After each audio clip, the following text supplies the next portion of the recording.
O Pix do Banco Central vai deixar o Bitcoin obsoleto e desnecessário? A gente vai falar no Cê Está Com Dúvida de hoje sobre esse assunto e também responder as dúvidas que vocês tiverem nos comentários. Como sempre, eu vou dar um minutinho para o pessoal chegar na live. Olá, pessoal. Pedro, Vanessa, tudo bem, Pedro? Eu vou responder também uma dúvida que a usuária deixou na caixinha, doutora Ana Paula, Christian, Adele, Danilo, bem-vindos, pessoal, à live. A dúvida da usuária foi quando é que a gente vai adicionar outras moedas além do Bitcoin para negociação, né? Como vocês devem ter percebido, a gente adicionou recentemente a possibilidade de você comparar preços de duas novas moedas no Bitcoin, de Ethereum e de Tether, que é o stablecoin de dólar, uma moeda lastreada em dólares, né? E você pode comparar os preços de corretoras brasileiras que negociam essas moedas, mas ainda não conseguem comprar pelo Bitcoin, e a previsão para isso é de 2 meses, tá? Em 2 meses a gente deve permitir que vocês negociem essas moedas também. Vou dar mais 20 segundinhos para o pessoal entrar. Tudo bem, doutora Ana Paula? Bem-vinda de volta. Ingrid, João Vitor, bem-vindos. Paulo, eu acho que podemos começar. O tema de hoje é sobre o Pix versus o Bitcoin. Será que o Pix, esse projeto novo do Banco Central, que vai transformar a forma que os brasileiros fazem transações bancárias por completo, será que ele vai tornar o Bitcoin desnecessário, obsoleto, né? Acho que a gente pode começar, então, assim, um pouco sobre o que é o Pix, né? O Pix é um projeto do Banco Central do Brasil que entra em vigor em novembro agora já desse ano, se tudo der certo, se nada for adiado, e ele vai permitir que qualquer pessoa que tenha uma conta numa instituição que aderiu ao Pix possa fazer transações bancárias de um banco para outro, instantâneas, né, que vão durar até 10 segundos, mas na média vai ser em torno de 4 segundos ou menos. Elas vão ser gratuitas, você não vai pagar taxa de TED, e elas vão ser, o mais importante, 24/7. Então você consegue ir a partir do Pix, fazer transações de qualquer banco para qualquer banco, qualquer dia do ano, qualquer horário, final de semana, feriado, à noite, madrugada. É uma rede interbancária centralizada no Banco Central que permite que as pessoas façam pagamentos. É muito diferente do que a gente tem hoje, né? Hoje a gente só transaciona entre bancos diferentes de segunda a sexta até às 5 da tarde. E não tem feriados, não tem final de semana. Então isso vai ser extremamente disruptivo, muito bom para o nosso mercado, né? Além disso, também tem a possibilidade de portabilidade, né? Você vai ter ao invés de você ter uma agência e conta no seu banco, você vai ter um código Pix, né, seu. E se você quiser mudar do banco A para o banco B, você continua com aquele mesmo código Pix de depósito, tá? Eu posso estar usando a terminologia errada que eles usam, mas o conceito é esse. E aí como é que fica, né? Porque o Bitcoin ele é de certa forma criticado porque, por exemplo, nas últimas semanas, quem tem acompanhado deve estar bastante feliz, quem está comprado, né? Quem ficou esperando um preço melhor para comprar deve estar bem triste, porque o Bitcoin deu uma valorizada forte nas últimas 2, 3 semanas. Isso acarreta, logicamente, por uma demanda maior por transações na rede, porque os próprios negociadores têm que movimentar suas moedas que estavam guardadas para levar para as corretoras, para comprar, vender, entre uma corretora e outra, para fazer arbitragem, equilibrar o mercado. Então, existe uma forte demanda de transação, por transações, e nas últimas semanas teve momentos de você ter que pagar R$40 para conseguir que uma transação fosse confirmada no próximo bloco, né? E as famosas transações de 1 satoshi por byte, né, que é o valor mínimo que a rede permite que você... Porque a maioria dos nós, na verdade, né, está configurado para aceitar transações, elas demoraram mais de 1 semana para serem confirmadas, né? Então o mempool ficou cheio de transações esperando para serem confirmadas e que não confirmavam por muito tempo. né? Como é que o Bitcoin pode competir com um sistema como o Pix, que as transações são gratuitas e são instantâneas, né? Enquanto no Bitcoin as transações demoram 10 minutos na média para confirmar, mas dependendo se você tiver pagado uma taxa baixa ou até por variabilidade da própria rede, né? O intervalo entre um bloco e outro pode demorar mais de 1 hora, eventualmente, né? Como pode demorar menos de 10 minutos também. Mas tem esse fator errático nos tempos de confirmação de bloco do Bitcoin. E o Pix é instantâneo, 24/7 e gratuito, né? Como é que o Bitcoin compete com isso? Será que agora eu devo vender meus Bitcoins porque não existe mais razão de ser para ele? Ele ficou obsoleto? O Banco Central conseguiu construir um competidor à altura ou superior ao Bitcoin? E essa pergunta é interessante, né? Se você ficou preocupado com isso ao ouvir essa minha provocação, eu diria, você ainda não entendeu o Bitcoin. Isso e é tudo bem, tá? A maioria das pessoas leva anos para de fato cair a ficha do que é Bitcoin. Foi o caso comigo. 2017 foi um ano muito educativo para entender o que é Bitcoin, porque foi o ano que aconteceu o debate do que o Bitcoin era, né? E não me entendam mal, tá? O Pix é uma revolução muito profunda que vai ter impactos muito positivos. Tem também questões negativas associadas que a gente vai conseguir ver, mas em geral é um projeto muito bom para a competitividade no cenário. Tudo que é bom para aumentar a competitividade acaba sendo bom para você e para mim, porque abre espaço para gente mais competente entrar nesse mercado que é tão fechado, mercado bancário no nosso Brasil, né? Então, mas por que o Bitcoin foi criado, né? Será que ele foi criado porque o PayPal e a Visa eram muito lentos para confirmar suas transações? Será que eles não estavam dando conta da demanda, da quantidade de transações? Será que eles estavam muito caros para transacionar? Ou seja, será que o Bitcoin foi feito para ser uma rede de pagamentos meramente, que é mais rápida do que tem aí, porque a que tem aí não é satisfatória? Ou será que o problema que ele estava tentando resolver era outro, né? O que Satoshi viu que estava errado no mundo era outra coisa, né? E eu acho que dá para ficar bem claro o que era a intenção do Satoshi, embora a intenção dele não seja o que é relevante aqui. O que é relevante é o que o Bitcoin é, o que está escrito e codificado no seu código, na rede que existe, né? O que ela é, em que características que ela exibe. Isso é que é importante. Mas olhar para o Satoshi ajuda a elucidar, até interpretar o que a rede é, né? E ele deixou no primeiro bloco minerado, que foi ele que ele minerou e depois enxertou esse bloco no código-fonte do Bitcoin. E esse primeiro bloco trazia uma manchete no jornal britânico, The Times, de 2009, dizendo que o chanceler estava à beira de fazer o segundo resgate aos bancos, né? Então, o que é um resgate ao banco? É uma criação de moeda, trazer moeda à existência para comprar alguma coisa que aquele banco tenha, né? Então, o banco, por exemplo, tem lá títulos de hipoteca. Ele emprestou dinheiro e aí ele tem uma dívida a receber de pessoas que financiaram casas com ele, por exemplo, né? E aí essas pessoas vão dar o cano. Elas não vão conseguir pagar, elas já estão algumas parcelas atrasadas, provavelmente não vão pagar o resto.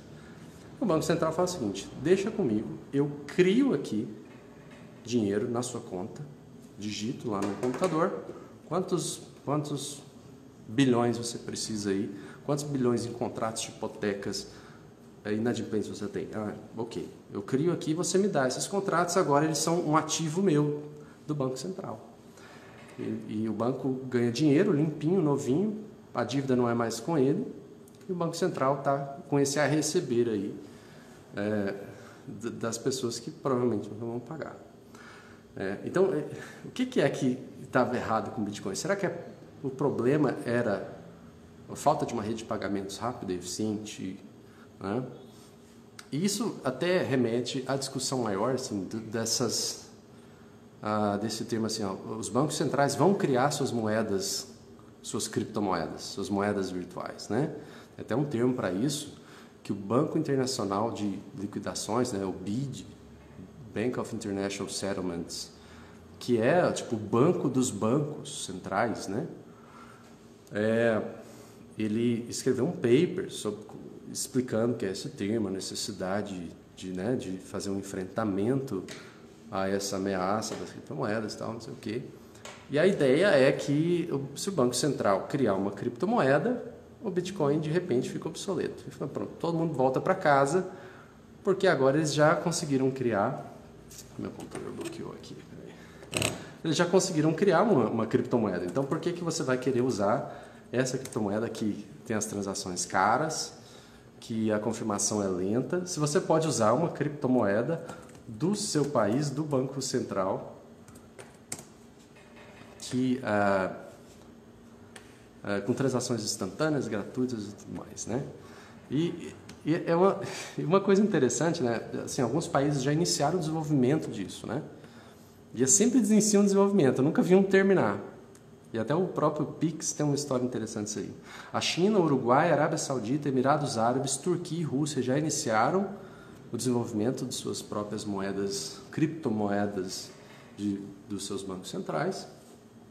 Existe também a iniciativa do próprio Fed, discussão disso lá, no Banco Central Americano. O Banco Central Brasileiro já esboçou debate sobre isso aí. O Banco de Londres, né? O Banco da Inglaterra, quer dizer, também já se pronunciou sobre essa necessidade e tudo mais.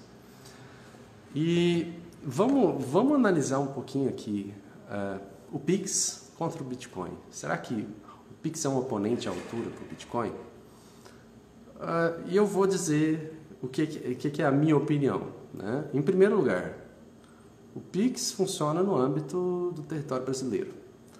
O Bitcoin é global, né? Então, você, enquanto tem uma conta no Pix, você consegue transacionar com pessoas que estão dentro desse território ou que têm contas no nosso território.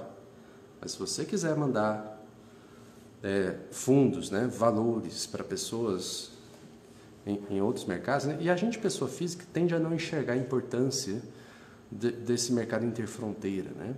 Mas você esquece que esse celular que você está me assistindo, se você tiver com um computador aí perto, se você tiver com trigo, alguma coisa feita de trigo, tudo isso envolveu o mercado internacional, né? Existe e mesmo o que foi produzido aqui, muito provavelmente nada do que você tem aí que foi produzido no Brasil foi produzido com matéria-prima toda extraída daqui. Tem componentes que vêm da China, tem coisa que vem da Holanda. Então, o mercado é toda uma rede complexa e que envolve sempre também a transferência de valores financeiros entre fronteiras. E essa que é a parte importante, uma escala que a maioria das pessoas não vê na sua experiência de pessoa física, né? Então, mas o Bitcoin ele é uma moeda global. E ele é a única nesse sentido que de fato é global, que permite que qualquer pessoa transacione com outra pessoa qualquer no mesmo dia. Tipo, mas eu não tenho uma carteira de Bitcoin. Ok, entra na sua App Store, se você tem internet, entra lá, baixa qualquer carteira, tem 20 para escolher e pronto, eu te mando fundos. Você quer $1 milhão equivalente? Ok, eu consigo te mandar agora. Isso não é possível com moeda nenhuma. Nem o dólar você vai conseguir abrir uma conta bancária que apta a receber dólares em qualquer lugar do mundo instantaneamente. Isso não existe. O Pix também, por mais que ele talvez democratize o acesso à bancarização, o que é uma coisa positiva, ele ainda é um sistema permissionado. Você precisa de se cadastrar, de ter seus documentos avaliados e aprovados. Então, você vai ter uma conta atrelada. Você precisa ter um CPF, né, ou o equivalente de estrangeiro, né? Mas não é simples como você baixar uma carteira, você baixar um software no seu computador ou no seu celular, né? Você tem que pedir permissão para entrar e ser aprovado. no Bitcoin, você não precisa ser aprovado. E mais, você não pode ser rejeitado por ninguém. Ninguém pode ser impedido de participar da rede Bitcoin se essa pessoa tiver acesso à internet e a um celular. Tá? Então se você prender a pessoa, botar ela numa jaula, sem acesso à internet, sem telefone, sim, ela vai estar desprovida aí nessa situação de acesso ao Bitcoin, mas também de qualquer outra coisa que você não der para ela. Até água, ela só vai ter acesso se você der, né? Mas eu não estou falando desse tipo de situação extrema. Limites de transação, né? Será que o Pix vai permitir você mandar 100 mil reais, 500 mil reais, 1 milhão de reais? Ou será que você vai ter um limite diário de 30 mil? Um limite mensal? Se chegar no número de movimentação, a sua conta vai ser bloqueada preventivamente e seu gerente vai te ligar, pedir para comparecer na agência para você explicar que tipo de transação é essa, que atividade você está fazendo, né? Então, isso entra no conceito que eu sempre falo aqui de resistência à censura, e que não é um conceito que é familiar para nós. A gente muitas vezes nem enxerga o arcabouço de censura que existe no sistema financeiro tradicional. Eu que tenho uma experiência direta de corretora, e a gente acaba tendo que fazer movimentações bancárias grandes, né, de centenas de milhares de reais com frequência, todos os dias, né? Quantas vezes a gente já teve nossa conta paralisada, porque a gente tinha atingido um volume de transação. A gente é uma startup que está crescendo, e crescendo rápido, na faixa de 50%, 100%. Tem meses que a gente cresce 300% na movimentação, e agora começou a bull run, né? Então, a gente teve mês passado um problema com um banco nosso, que atingiu o limite de transação, e aí nós tivemos que parar, fazer uma call com eles, enviar mais um monte de documentação, para a gente ter o direito de enviar o dinheiro que vocês tinham depositado conosco em nossa conta. Felizmente, esse banco em particular foi totalmente diferente da maioria dos outros, né? Até bancos que simplesmente encerraram nossa conta do dia para a noite e ficaram com parte do dinheiro lá e até hoje não devolveram, né? Então, a gente que é de corretora, se você conversar com qualquer pessoa que tem esse acesso mais direto, você vai entender em primeira mão qual que é a realidade, essa experiência do que é a censura no sistema financeiro, né? Do que a gente é obrigado a fazer para continuar transacionando. Por exemplo, sempre que um banco, por exemplo, estabelece um limite, você atingiu o limite de transação, qual que é sempre a pergunta que eles vão fazer? Quais controles vocês estão fazendo sobre os usuários de vocês, né? Tanto vocês deixam seus usuários depositarem, quando ele quer depositar mais que isso, que documentos você pede para ele. Então entenda que é um processo assim, um força o outro, que força o outro, e ele também, as corretoras pedem para a gente ver se a gente exige que as outras corretoras com que a gente transaciona também enforcem essas políticas de censura, né?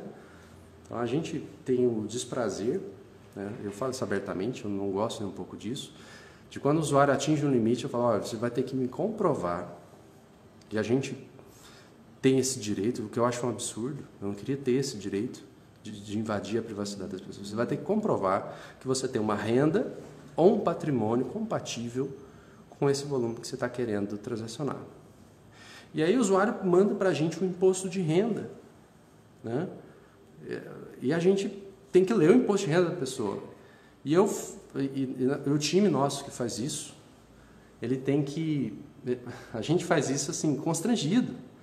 Eu estou entrando na vida pessoal da pessoa, olha a casa que a pessoa tem, olha quanto ela tem de investimentos em ações, olha quanto ela tem disso e aquilo. Poxa, ela está bem de vida? Ok, vamos dar um limite para ela. A gente também tem que entrar no Google Maps,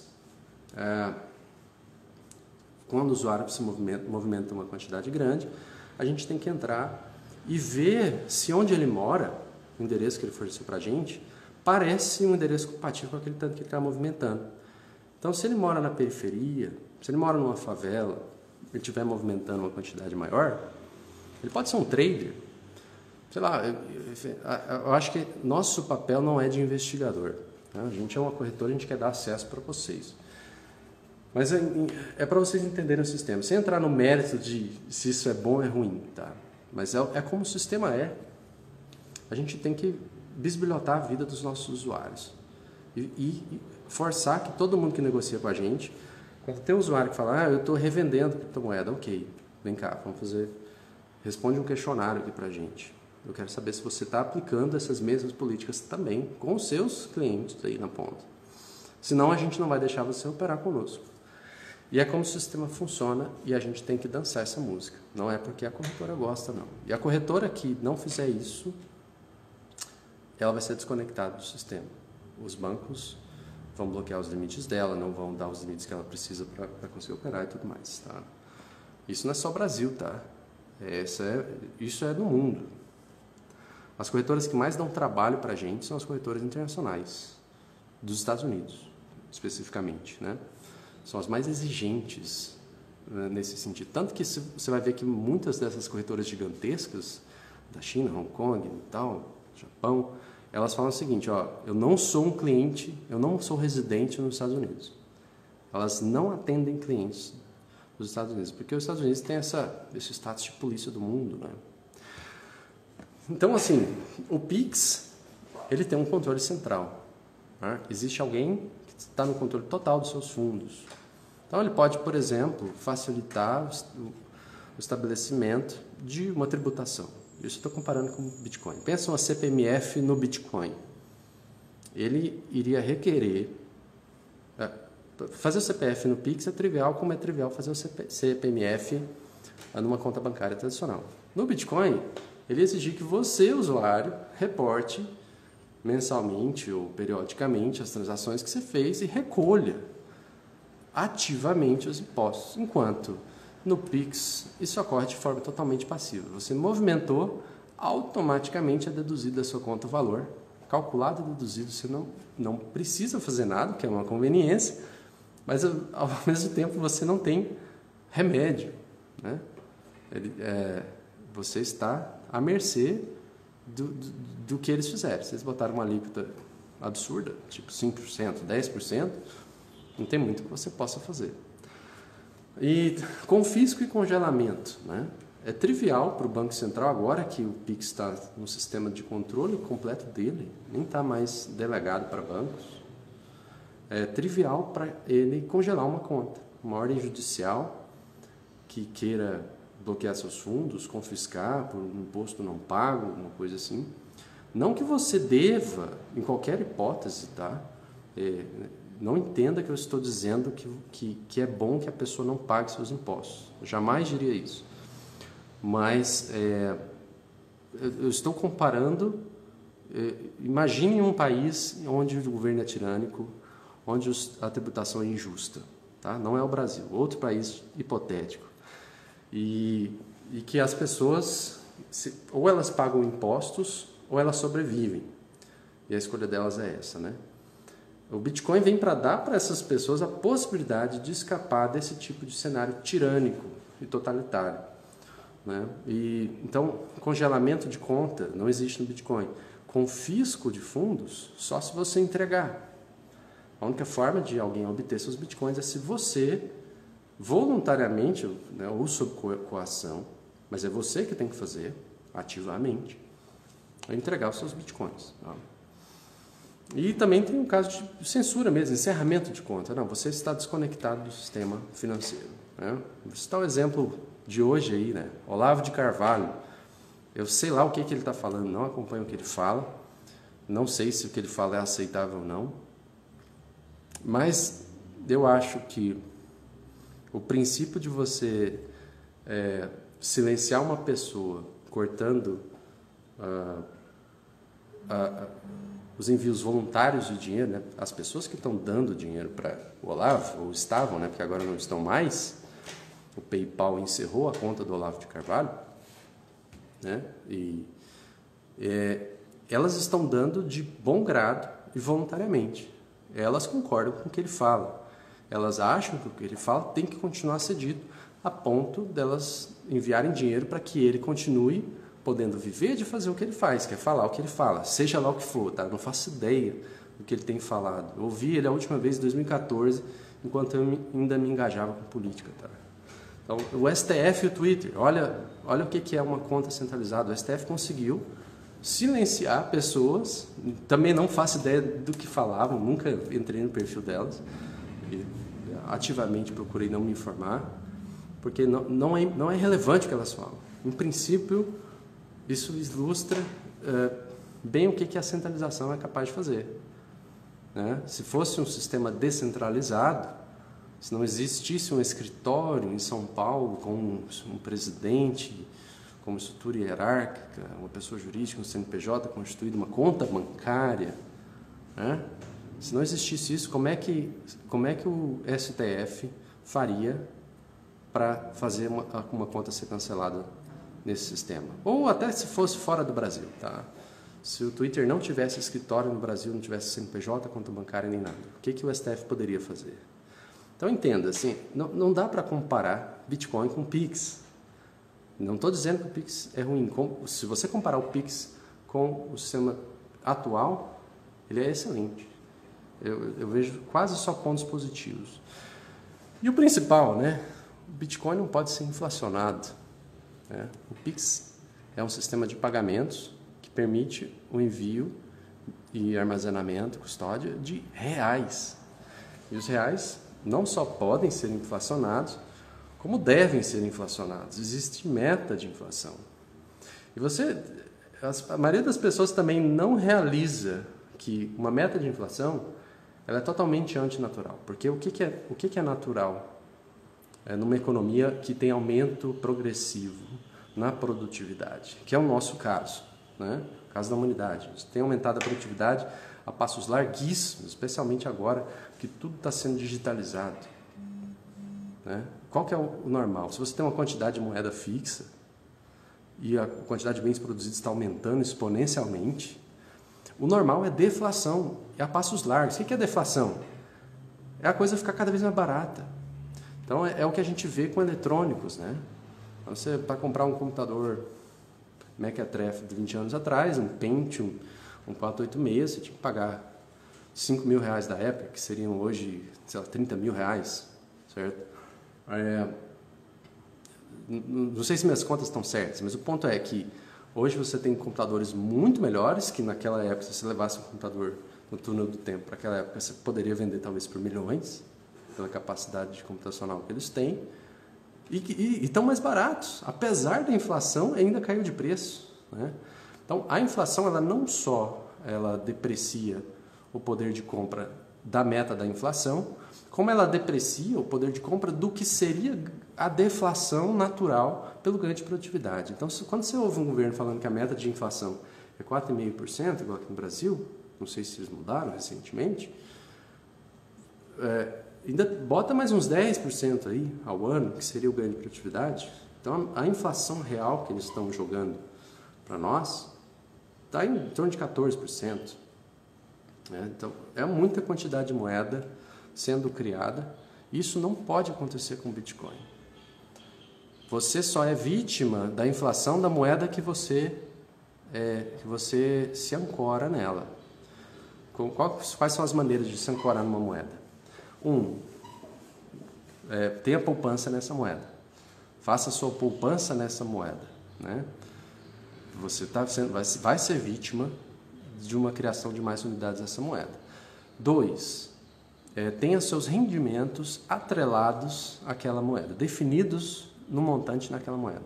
Então, se seu salário é definido em reais e ele é ajustado anualmente, mês após mês, você vai estar ganhando um pouco menos, e essa diferença que você vai estar ganhando menos, em termos reais, ela ficou na mão de quem recebeu o dinheiro primeiro. Esse dinheiro ele não some, esse poder de compra não desaparece, tá?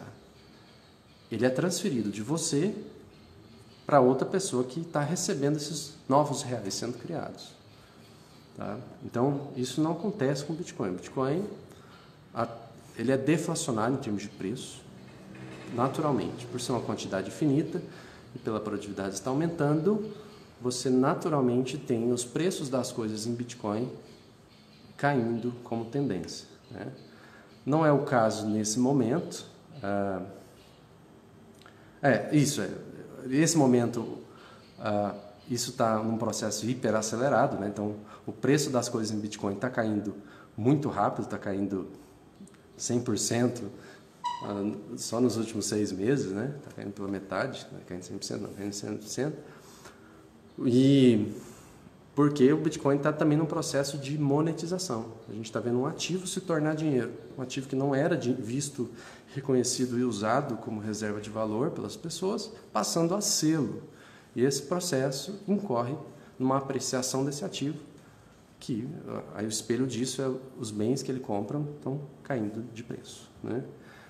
E assim, por último também, se a gente comparar o Bitcoin com o Pix, nas vantagens que o Pix tem, transações instantâneas, gratuitas, C24 por 365, o 24 por 365 os dois são, né? Mas o Bitcoin na camada base não é instantâneo e muito menos gratuito. E a tendência é só ficar mais caro. Tá? Por quê? Por que a gente não aumenta o tamanho do bloco do Bitcoin? Porque você teria que aumentar o tamanho do bloco para gigabytes a cada 10 minutos para poder atender porcamente uma demanda fraca aí, prevista para o mundo. Tá? Então, você comprometeria a resistência à censura. E resistência à censura, como a gente discutiu aqui nessa live, é a característica mais importante do Bitcoin. Então, se você quer transações gratuitas, instantâneas, e também que se beneficiem dessas outras características, global, resistente à censura, a prova de inflação, usa uma segunda camada do Bitcoin, como a Lightning Network, que ainda está em estágio relativamente experimental, já está amadurecendo rapidamente. Né? Recentemente eles removeram o limite que estava codificado lá para a transação não ultrapassar, acho que 1 Bitcoin, alguma coisa assim. E agora removeram esse limite, agora você pode fazer transações de qualquer valor com a Lightning Network, já podia, era só tirar lá no código, o código é aberto, qualquer um pode editar. Mas eles colocavam como uma sinalização assim, ó, ainda estamos num estágio que não é confiável fazer isso. Você usando uma segunda camada, você se beneficia praticamente de todos os diferenciais que o Pix tem, quanto à camada base do Bitcoin, se beneficiando também de todos os benefícios da camada base do Bitcoin, que são os que realmente importam. Resistência à censura, resistência à inflação, existência global, né? Não requer necessidade, não requer permissão de participação e tudo mais. Tá? Então era isso, pessoal. Mas acompanhem o projeto do Pix, é um projeto muito interessante. Para quem negocia Bitcoin, ele é muito bom, porque ele vai permitir que você envie reais para a corretora, para o Biscoint, em qualquer hora do dia, em qualquer dia da semana e do ano. Né? Isso dá uma flexibilidade para vocês. Para quem já usa o Biscoint hoje, você já tem essa flexibilidade usando o recurso nosso chamado compra pré-aprovada. Então, se você está no final de semana hoje, ainda não temos o Pix, você quer comprar Bitcoin, se você já tem saldo no Biscoint, a gente te dá um limite de compra, né? Que você tem um prazo para pagar até na segunda-feira ou até no dia útil seguinte. A gente dá um limite de compra proporcional. Você pode comprar o Bitcoin e faz a transferência no dia útil seguinte. Se você não tem saldo de Bitcoin no Biscoint, você pode enviar Bitcoins para o Biscoint e após a primeira confirmação da rede, você já ganha o limite de crédito, o prazo para depósito proporcional aí. Né? Mas quando tivermos o Pix, você não vai precisar nem usar esse recurso mais. A não ser que você, por exemplo, não tenha o dinheiro naquele momento e quer usar a pré-aprovação, porque você está fazendo uma operação, você vai resgatar de um fundo de investimento, que é D+1, alguma coisa assim, você ainda pode usar a compra pré-aprovada do Biscoint, a gente vai manter esse recurso. Mas sim, o Pix é bem bacana, mas ele de forma alguma representa uma ameaça para o Bitcoin. Pelo contrário, eu acho que ele até facilita a curva de aprendizado. Ele vai fazer o brasileiro usar QR Code para ler endereço. As pessoas vão ter endereços que são as suas contas, né? Que você porta de um banco para outro e não muda o endereço. Então, vai ficar bem natural para o brasileiro esse negócio de ler QR Code, de enviar QR Code, de pagar num estabelecimento, lendo o QR Code do estabelecimento. já está se popularizando com os PicPays da vida e vai ficar mais ainda com o Pix. Isso tudo é muito bom para o Bitcoin. Então, continuo otimista no que tange a essa mudança. Acho que ela só tem a evidenciar, realmente trazer o debate do que realmente o Bitcoin resolve, né? Então, pessoal, é isso aí. Eu vou responder as dúvidas que vocês tiverem, né? Comentem aqui as dúvidas que vocês têm. Deixa eu dar uma olhada se já tem, se vocês já comentaram alguma coisa.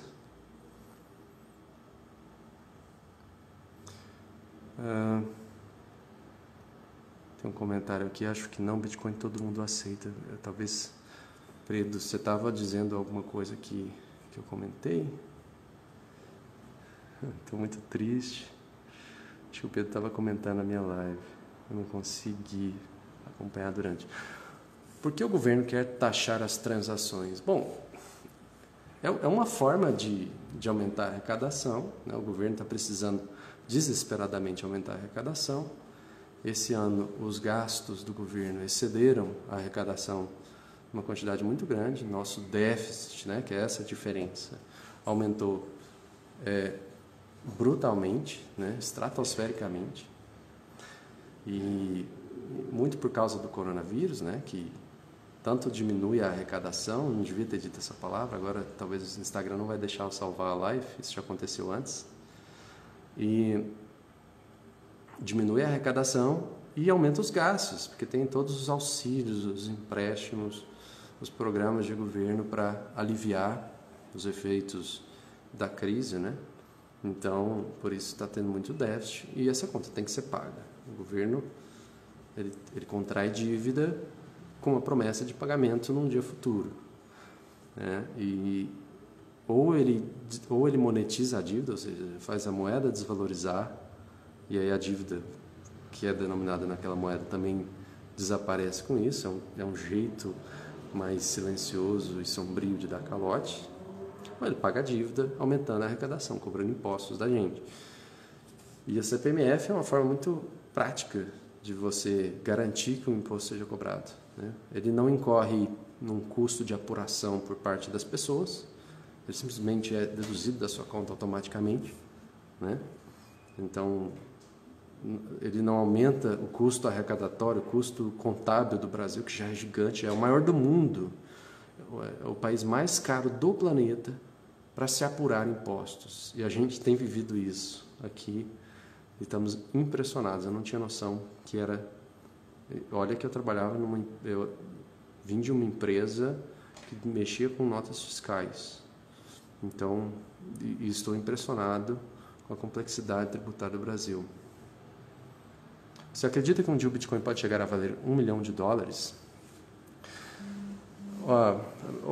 Na minha opinião pessoal, eu acho que não é algo fora da realidade de se pensar. E até de certa forma, Bitcoin ele não tem meio termo para ele. Ele não pode ficar flutuando num limbo aí para sempre, sendo só uma moeda de franja. Eu não consigo ver esse cenário. Então, ou ele vai fracassar e ir para zero, e todos nós, eu, vocês, vamos desistir e falar, foi legal, tentamos, não deu certo, vamos voltar para casa, vamos ficar com o real mesmo, é o que temos, deixar isso para nossos filhos, né? Então, vamos abrir mão da ideia, porque o Bitcoin nada mais é do que uma ideia escrita em software, e software não pode ser apagado, né? E por isso que eu acho que essa hipótese é pouco provável. Ou ele vai, eventualmente, se tornar o que eu acho que pode acontecer é uma outra moeda com características similares ao do Bitcoin, que ofereça essas características importantes de ser global, resistente à censura, resistente à inflação, pelo menos, que suplante o Bitcoin. Talvez isso possa acontecer, também não acho muito provável. Mas pensando nisso, assim, e pensando também que o dólar tem uma tendência garantida de depreciação permanente, né? Ele vai sempre perder poder de compra, nunca vai ganhar, como foi o caso. O dólar já perdeu 98% do poder de compra desde sua criação pelo Fed em 1913, da criação desse dólar do Fed, né? E vai continuar perdendo, porque tem uma meta de inflação para os Estados Unidos. Sempre que a inflação começa a cair abaixo de 2%, eles aumentam a quantidade de dólares. Ou seja, eles diminuem a taxa de juros. E diminuir a taxa de juros é feita através de criação de moeda para comprar os títulos da dívida, para fazer o título da dívida aumentar de preço, chegar próximo do preço nominal, e isso é inflacionário, né? Então, sim, eu acredito que o Bitcoin deve chegar a valer $1 milhão. A questão é quando, né? Qual que é? É daqui 200 anos? Ou é daqui 20 anos? Ou é daqui 5 anos? Eu acho improvável que seja daqui 5 anos. Mas eu estava ouvindo uma opinião de alguém respeitado, né? Dizendo que se o Bitcoin chegar, ele deve chegar em $100 mil nessa próxima bull run, que supostamente está começando agora. E se ele chegar em $100 mil, ele vai causar um estresse tão grande no sistema financeiro mundial, né? Tão grande, que isso pode startar o processo que eles chamam de hiperbitcoinização. É aquele processo que inicia-se uma corrida. Eu vou comprar Bitcoin quanto a tempo.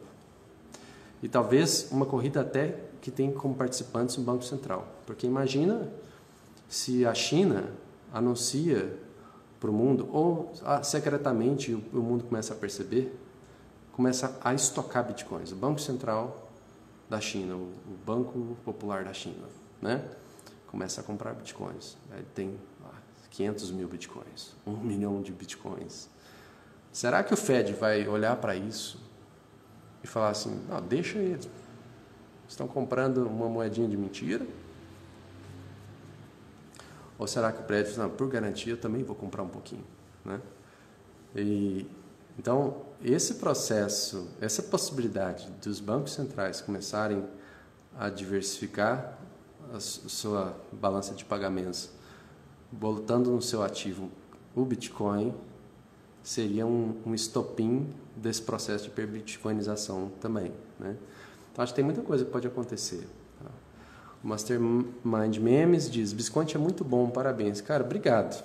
Fico muito contente e motivado aí com encorajamento.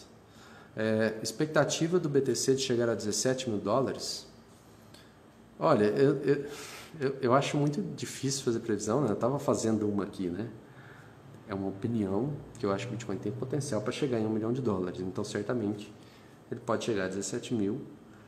E olhando em análise técnica mesmo, para quem acredita nisso, né? A gente tem mais uma resistência grande aí no patamar de $13.500. Se ele conseguir romper e se firmar acima desse patamar, a próxima resistência é $20 mil. Então, numa perspectiva de análise técnica, se ele romper os 13.500, ele deve romper os 17 também, com uma certa facilidade. A questão é se ele vai romper os 20 de novo, que é a máxima histórica do Bitcoin. Agora, notem que, em reais, o Bitcoin já está quase atingindo sua máxima histórica. Ele estava ontem a R$64 mil. A máxima histórica no Brasil é 69.500, mais ou menos. A gente esteve a menos de 10%, 64, isso, menos de 10%, né, de ultrapassar a máxima histórica do Bitcoin em reais. Isso porque o real desvalorizou, perdeu 30% aí de poder de compra esse ano, né? Então a gente não sabe se é porque o Bitcoin está valorizando demais ou se o real está desvalorizando demais. De toda forma, fez bem quem abandonou o real nesse processo, né? Seja pelo dólar ou melhor ainda pelo Bitcoin. Não quer dizer que no futuro isso vai continuar acontecendo, tá, gente? Tem uma burocracia muito grande no Brasil. Como eu falei, o maior custo de apuração de impostos do mundo. E cada vez está ficando pior, JP tamanho. E é isso mesmo, né? Toda a simplificação tributária que eles prometem, no fim das contas, né? Como o jogo político é o que vocês estão assistindo aí, né? Você tem que ver Paulo Guedes fazendo todo um jogo para fazer uma proposta que passa pelo nosso Congresso, né? E para passar no Congresso, a proposta tem que ser ruim para nós. E ela não pode jamais, em nenhuma hipótese, por Constituição, diminuir a arrecadação. né? Então, a reforma tributária no Brasil, ela está impedida, a não ser que refaçam a Constituição ou emendem ela está impedida de reduzir a arrecadação do Estado. Então, os impostos só podem aumentar. Mas aí eles tentam argumentar, então vamos fazer simplificação tributária. Vocês pagam igual ou mais impostos, mas vão ter um custo para apurar e para declarar e para obrigações acessórias bem menor, né? Na prática, eu estou pagando para ver. Esse papo não é novo, embora eu seja relativamente novo, mas eu ouço gente que não é tão nova assim, e esse papo sempre é o mesmo e sempre piorou. Essa é a real essência do Bitcoin. Isso, JP, também. Então, o Bitcoin não é o PayPal 2.0. A gente não precisa de uma rede de pagamentos mais rápida. Deixa eu ver se tem alguma pergunta aqui. Só no aguardo do app para otimizar ao máximo. O app está avançando rápido, tá, gente? Então, mais um mês e meio aí, a gente deve ter o app para Android e para iOS. E ele vai ficar bem mais rápido do que a versão de Android que a gente tem atual. Ele vai ficar mais light, ele vai ser mais focado só na compra e venda. Não vai ter comparador nesse app, tá? Mas ele vai ficar bem mais fácil de usar. Pelo menos na nossa expectativa. Tá? O Michel Big Head chegou agora. Se eu posso resumir o Pix. Eu acho que o principal do Pix ele vai permitir que você tenha uma conta, um número de conta único, que você pode levar para qualquer banco que você quiser. Você pode mandar dinheiro para qualquer outra pessoa que tem uma conta no Pix, mesmo que essa conta no Pix esteja estacionada em outro banco, né? Você está no Itaú, ela está no Bradesco. Você vai mandar dinheiro para ela qualquer dia da semana, em feriado, sábado, domingo, em qualquer horário, à noite, madrugada. Não tem mais expediente bancário no que tange ao Pix. E as transações vão chegar instantaneamente, né, em questão de poucos segundos, e vão ser gratuitas para vocês. O banco vai pagar ao Pix uma taxa irrisória de 1 centavo a cada 10 transações, que é muito baixo, né? Mas bacana. Então esse é o resumo do Pix. Ele vai melhorar muito o sistema bancário brasileiro, e até o tema da live é que se isso representa uma ameaça para o Bitcoin ou não. Aí depois você assiste a live, eu acho que vale a pena. A gente discutiu bem isso aí. O que você acha dessa galera que está prometendo 10% de rentabilidade operando em Bitcoin? É cilada, Bino. Assim, sem conhecer, eu jamais entraria nesse negócio. Jamais recomendaria, eu desrecomendo completamente que você entre num negócio desses, tá? Pode ser que ele seja legítimo, mas é muito improvável, é altamente improvável, não faz sentido racional que esse negócio exista e seja honesto. Porque se alguém consegue ter 10% de rentabilidade em qualquer coisa, essa pessoa ela consegue ficar bilionária muito rápido com capital próprio. Por que ela vai dar esse rendimento para um terceiro, né? Então, se você está pegando seu Bitcoin, tirando da sua carteira, entregando para um terceiro e confiando que esse terceiro vai fazer operações super inteligentes, com robôs super sofisticados, mas você não está vendo, e o Bitcoin não está com você, está com a outra pessoa, é complicado. Tá? E eu até faço um contraste. A gente, no Bitcoin, a gente dá uma API de negociação. No Bitcoin você pode comprar e vender quantas vezes você quiser. Você tem limites de depósito, limite de saque. Esses limites existem pelos motivos que eu discuti aqui na live, né? Do sistema financeiro onde a gente está inserido. E uma corretora, ela não tem uma perna só no Bitcoin, ela tem uma perna no real. Ela tem que ter conta bancária, ela tem que receber reais e sacar reais também. E por isso que a gente tem que colocar tantas restrições aí para vocês. Mas a gente também permite que o usuário faça arbitragem, que é comprar numa corretora e vender em outra. Mas é o usuário que tem que operar isso, e ele pode usar, a gente até tem um robô de negociação que ele é de demonstração. A gente recomenda você usar R$100, R$200 de valor nele. E o que esse robô faz, ele fica olhando se o preço de compra e de venda, onde é que eles estão. Normalmente eles estão assim, você compra mais caro e vende mais barato. Isso é o normal do mercado. Mas às vezes o mercado dá uma virada e aí uma corretora está com preço de venda muito bom. E aí o usuário, imediatamente com o robô, detecta isso, ele compra nessa, vende naquela e pega esse lucro aqui. Isso chama arbitragem, isso pode ser feito automaticamente. Tem muita gente que faz isso com o Biscoint. Às vezes, tem meses que elas não ganham nada, tem meses que elas ganham alguma coisa. Tem operações que ela perde dinheiro, porque a arbitragem ela é feita em duas pernas, aí você executa a primeira, quando você vai executar a segunda, o preço mudou. É a natureza desse tipo de operação. Embora seja de menor risco do que você tentar adivinhar preço futuro, que você está tomando uma decisão de iniciar uma negociação baseada em dois preços que você tem agora. Pode ser que eles mudem muito rápido. Mas, então ela é de menor risco em geral, mas ela também tem riscos. E é difícil conseguir 10%. Muito difícil. Talvez eu não sei de casos assim. Em nenhum mês. E consistentemente, mês a mês, acho mais difícil ainda. E se fosse possível, eu digo para vocês, o Biscoint não estaria entregando esse rendimento para vocês, ele está entregando para os nossos investidores, acionistas, ia estar fazendo capital, depois ele está na bolsa, né? A gente ia ficar bilionário, ia gastar dinheiro com marketing para as pessoas mandarem o dinheiro delas e eu dar o rendimento todo para elas, tá? Então não existe não. Como é a questão do imposto de renda? Deixa eu ver quanto tempo eu tenho aqui. Tenho mais 5 minutinhos, tá, gente? Então, acho que dá para responder. Tem alguém pedindo para entrar no vídeo ao vivo.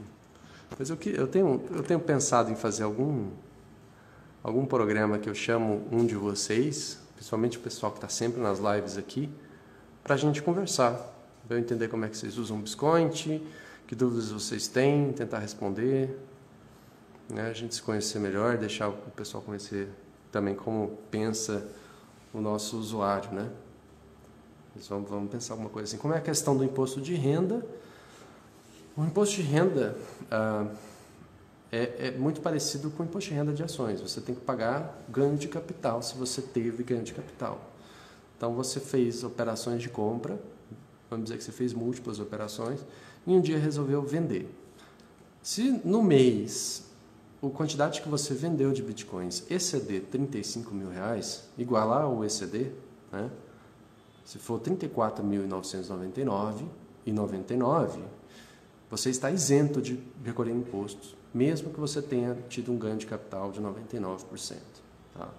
Então, uma forma de não ter que preocupar com isso sequer é você nunca vender mais do que 35 mil no mês, mais do que 34.999. Mas se você excedeu esse montante, o que você tem que fazer é apurar o seu preço médio de aquisição. A gente tem uma planilha que a gente até linka dentro do Biscoint mesmo para vocês, que você joga as operações do Biscoint lá e ela calcula esse preço médio e até calcula quanto você deve de imposto de renda. Tá?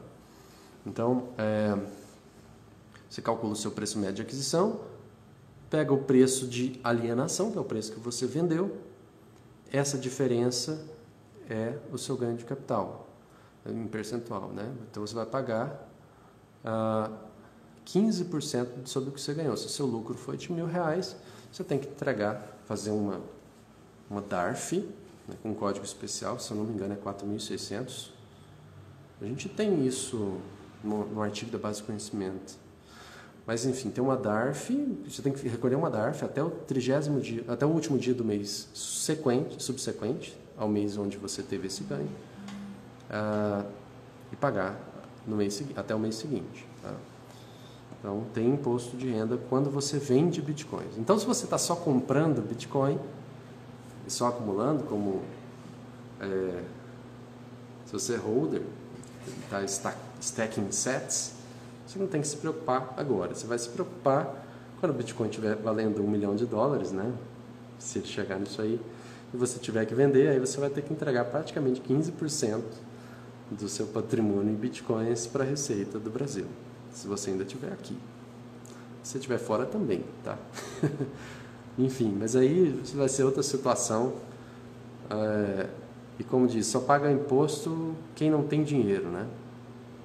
Porque se você é rico, se você ficar milionário, você vai ter recursos para consultar meios de fazer essa operação de tal forma que você minimize os impostos que você paga. Você vai fazer ela em outro país, você vai renunciar à cidadania brasileira, enfim, você vai dar um jeito, porque você vai ter dinheiro para pagar profissionais para isso, né? Para fazer essa consultoria e a execução disso aí para você. Mas tomara que isso aconteça, né? Tomara que você tenha esse problema. Ok? Acho que já chegamos aqui, faltam 2 minutos para acabar a live. Falando nos limites, parabéns pelo suporte. Precisei, fim de tarde ontem, aumentar os limites. De ponto, foi atendido. É explicado como proceder, eu já estava liberado. Sim, a gente começa com um limite um pouco menor. Se você precisar de limites maiores de transação, tem um procedimento, né, que você solicita para o nosso suporte e a gente informa exatamente o que você tem que fazer e consegue aumentar os limites para você. E se os novos limites forem insuficientes, aí entra a parte que a gente menos gosta. A gente tem que realmente invadir sua privacidade e pedir seu imposto de renda, comprovação de patrimônio, comprovação de renda, outras coisas, para a gente poder dar limites maiores, porque o sistema financeiro funciona assim e o PIX vai herdar isso aí. Quais ativos você recomenda para operar na bolsa para quem está estudando para iniciar? Olha, esse assunto, a melhor pessoa que eu conheço com experiência própria para responder é o Bruno Perini. Sigam o Bruno, se você ainda não segue, né? Ele é investidor do Biscoint, né? Não é uma recomendação isenta, mas no caso eu estou fazendo uma recomendação pessoal com conhecimento de causa. Eu fiz o curso do Bruno Perini de investimentos, é um curso excepcional. Quem aqui já fez pode confirmar para mim. E tudo mais. Qual a participação do Bruno Perini na Biscoint, né? Eu não sei se eu tenho autorização do Bruno para revelar essa informação, tá? Então eu prefiro não tornar isso público e deixar facultado a ele, né? Da nossa parte, ele pode revelar o que ele quiser, tá? Mas eu não posso comentar isso para vocês, sob pena de estar invadindo a privacidade dele, tá? Se eu for só fazendo aportes pensando no longo prazo, eu vou só pagar IR quando eu vender? Exatamente. Você ainda precisa declarar, na sua declaração anual de imposto de renda, o valor dos seus bitcoins já atualizado pelo preço médio de aquisição. Então, se você fez várias compras de bitcoin e todo ano você tem que apurar qual que é o preço médio ponderado dos bitcoins que você tem e atualizar lá no seu patrimônio, nos seus ativos, lá, bens e direitos. Tá? Você tem que declarar seus bitcoins, especialmente se você comprou uma corretora. Porque a Receita Federal sabe das compras que você fez numa corretora. Tá?